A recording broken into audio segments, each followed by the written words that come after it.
Have you ever wondered why Buddhists emphasized not killing as the very first precept, or questioned how abstaining from killing, when you are not even a violent person, could lead to immense spiritual rewards? Why is this precept not just about avoiding murder, but something far more powerful, subtle, and transformative?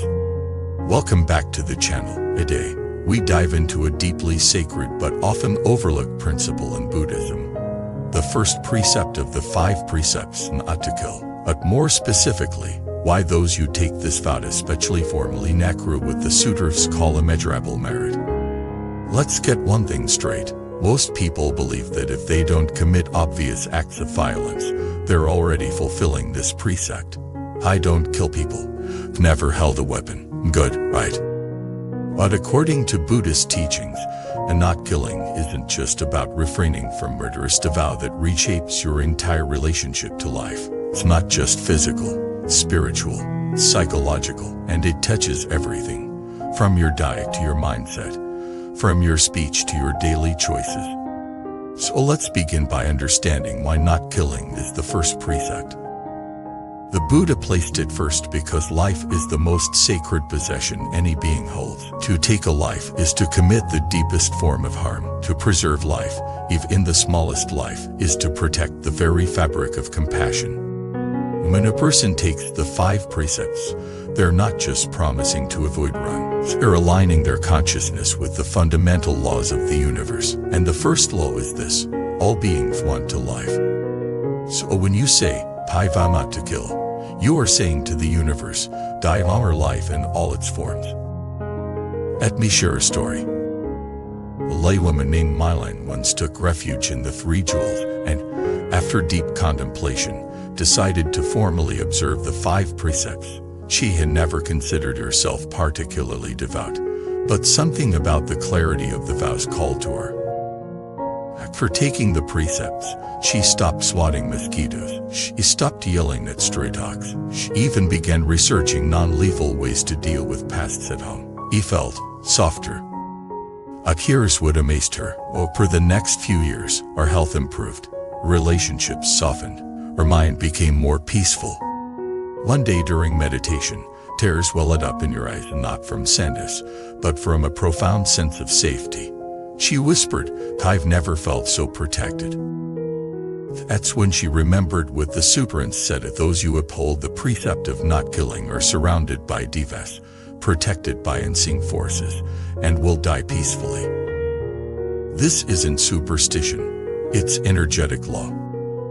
When you refrain from killing, you emit non-harming energy. That vibration not only shapes your karma, it influences the world around you. Beings feel it even in animals, where presence becomes gentle, trustworthy, and magnetic. Let's dive deeper into what this precept really demands.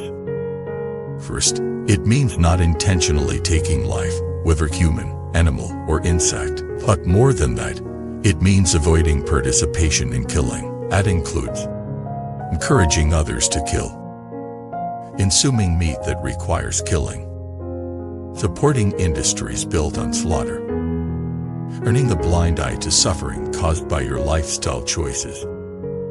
Here's the deeper layer. Not killing also includes not killing the spirit, not crushing someone's confidence, not destroying someone's hope, not killing the joy in a child's eyes with your harsh words.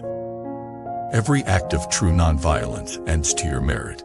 Not just good karma, but a deeper spiritual resonance that aligns you with the field of compassion the Buddha embodied. What makes taking this precept formally even more potent? When you verbally declare before the 3 jewels, witnesses, and your own conscience, "I vow not to kill," you're etching that intention into your karmic field. It's like switching from passive awareness to active transformation. It's one thing to not kill out of habit. It's another to consciously protect life. That's the difference between neutrality and nobility. Let me tell you about another case. A man named Jian who used to fish every weekend with his father. After studying Buddhism, he gave it up and formally took the 5 precepts. Years later, his father fell gravely ill and had to be hospitalized. The doctor said it was likely terminal. Him prayed deeply, not for a miracle, but for clarity. At night, he dreamed of hundreds of small fish swimming in a golden pond. One by one, they turned into glowing orbs of light and floated upward. The next morning, his father's condition stabilized. Coincidence? Hippie. A Qigong mind. The lifts he had once taken were no longer dead. His vow had shifted something invisible, but profound. Someone might ask, if I already live ethically, why take the formal vow? Because intention magnifies energy. The precepts aren't about control, they're about clarity. And clarity transforms karma. It sets the direction of your future. It tells the universe that this is who I choose to be. Let's look at what the sutras say. In the Brahmanala Sutra, it's stated that those who uphold the precept of not killing shall be protected by 36 guardian spirits. Evil shall overcome them. Our presence blesses the land. That's not metaphor, there's metaphysical truth. And the impact goes beyond this life. The Buddha taught that those who keep the first precept are reborn in peaceful realms, their bodies radiant, their lives long and free from violence. So this isn't just about avoiding harm. It's about becoming a blessing in the world.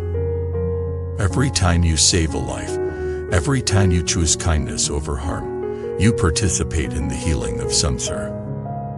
You become an agent of peace.